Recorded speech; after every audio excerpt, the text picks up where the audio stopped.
Listen, आपको पहले ही clear कर दूं कि ये वीडियो 3 मंथ्स के प्लानर या फालतू के अनरियलिस्टिक चीजें पे बिल्कुल डिपेंड नहीं करने वाली है। So hello everyone, my self Tushar Sinha, currently a third year MBBS student. तो नीट यूजी में बचे हैं बस 3 मंथ्स एंड इस 3 मंथ में आपको क्या करना है उससे ज्यादा इंपॉर्टेंट है जानना कि आपको क्या नहीं करना है। तो मैं अपने रियल लाइफ एक्सपीरियंस के थ्रू आज आपको मैं इस वीडियो में इसी बारे में बताऊंगा एंड लास्ट में एक ऐसा गलती बताऊंगा जिसको मैं खुद किया था और जिसके वजह से मेरा पूरे साल का मेहनत एक झटके में पूरा बर्बाद हो गया और आखिर में मेरे को प्राइवेट कॉलेज में एडमिशन लेना पड़ा, जिसका रिग्रेट मेरे को आज भी होता है। वीडियो को पूरा एंड तक देखना ताकि आप भी ऐसा गलती ना करो और एक अच्छे मेडिकल कॉलेज में एडमिशन लेके एक टॉप के डॉक्टर बन के निकलो। तो लास्ट के 3 मंथ्स में आपके गोल्स एंड ऑब्जेक्टिव क्या होने चाहिए? सिंपल है कि आपको सिलेबस टाइम से खत्म करना है, फिर रेगुलर मॉक टेस्ट देके उसको एनालिसिस करके आपका क्या गलती है उसको सुधारना है और आगे बढ़ते जाना है। बट इस गोल को अचीव करने के लिए हमको एक ऑब्जेक्टिव तो चाहिए ना।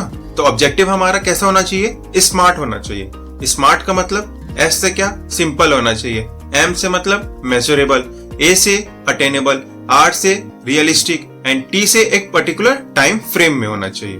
जब तक आपका ऑब्जेक्टिव सही नहीं होगा ना तो आप भूल जाओ कि आपका जो भी गोल है आप उसको अचीव कर पाओगे। तो इसी ऑब्जेक्टिव पे बेस्ड आपको एटलीस्ट जनवरी के एंड तक कैसे भी करके अपना 95% सिलेबस को खत्म कर देना है, क्योंकि 100% तो किसी से भी खत्म नहीं हो पाते। तो मैं भी अपने टाइम में जनवरी तक अपना सिलेबस पूरा खत्म कर चुका था एंड फिर फरवरी को मैं 3 पार्ट्स में डिवाइड किया था।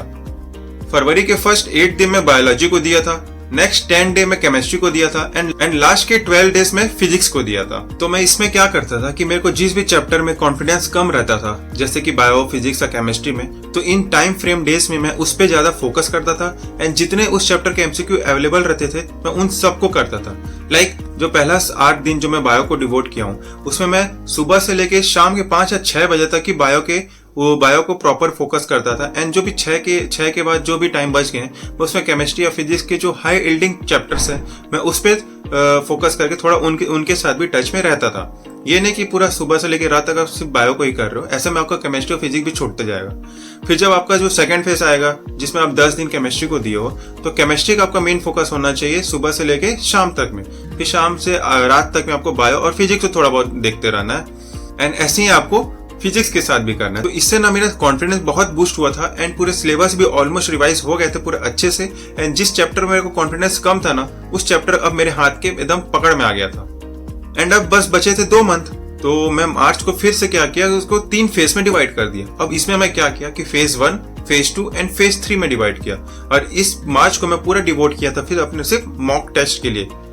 तो हर फेज को मैं 10-10 दिन के लिए डिवाइड करके रखा था। जो फेज 1 था उसमें मैं क्या करता था कि जितने भी मॉक टेस्ट के चैप्टर बेस्ड वाले मॉक टेस्ट होते थे मैं उसको अटेम्प्ट करता था। इसमें मेरे को फायदा क्या मिलता था कि जितने भी सिलेक्टेड चैप्टर्स आते थे उसमें वो मेरे अच्छे से रिवाइज हो जा रहे हैं, प्लस उसका मैं एमसीक्यू भी बना ले रहा हूँ और मेरा कॉन्फिडेंस भी इसमें धीरे धीरे क्या है बढ़ता जा रहा है। क्योंकि अगर एक ही अचानक से मैं एकदम अगर फुल सिलेबस टेस्ट दूं तो मेरे से बहुत सारे क्वेश्चन बनेंगे नहीं एंड मेरा सेल्फ कॉन्फिडेंस वहीं से डाउन होते जाएगा। तो मैं बिल्कुल नहीं चाहता था कि मेरे साथ ऐसा हो।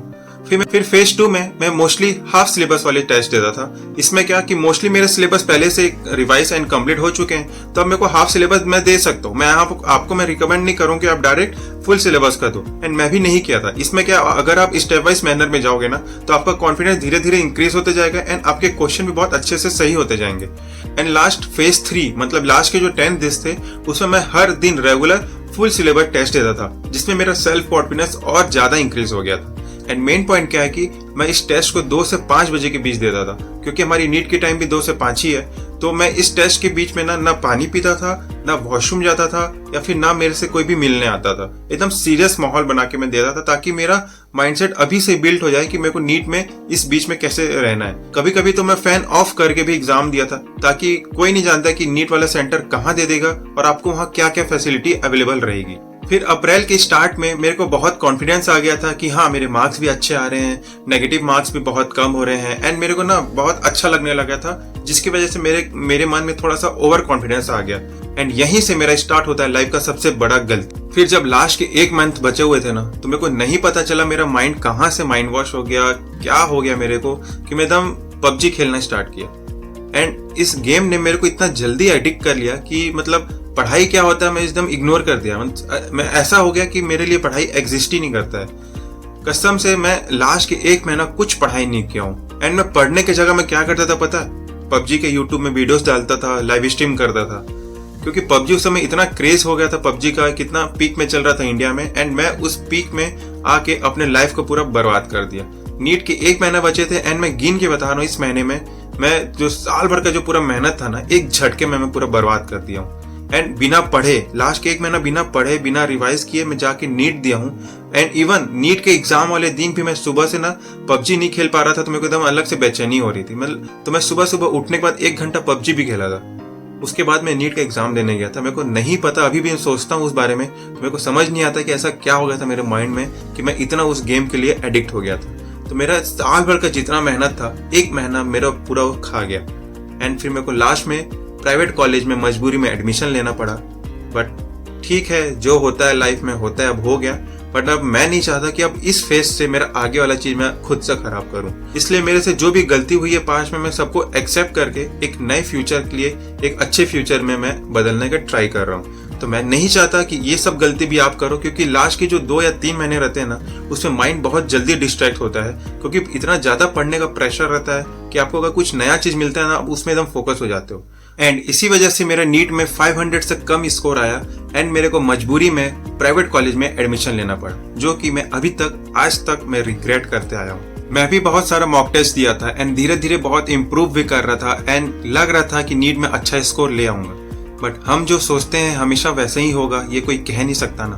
तो plan your objective smartly and hope so मेरी गलती से आपको समझ आया होगा कि साल भर कितना भी मेहनत कर लो, अगर लास्ट के 1 महीने मेहनत नहीं किए तो उस साल भर के मेहनत का कोई वैल्यू नहीं रह जाता। So take care and video अगर थोड़ा अच्छा लगा तो सब्सक्राइब कर देना। Thank you.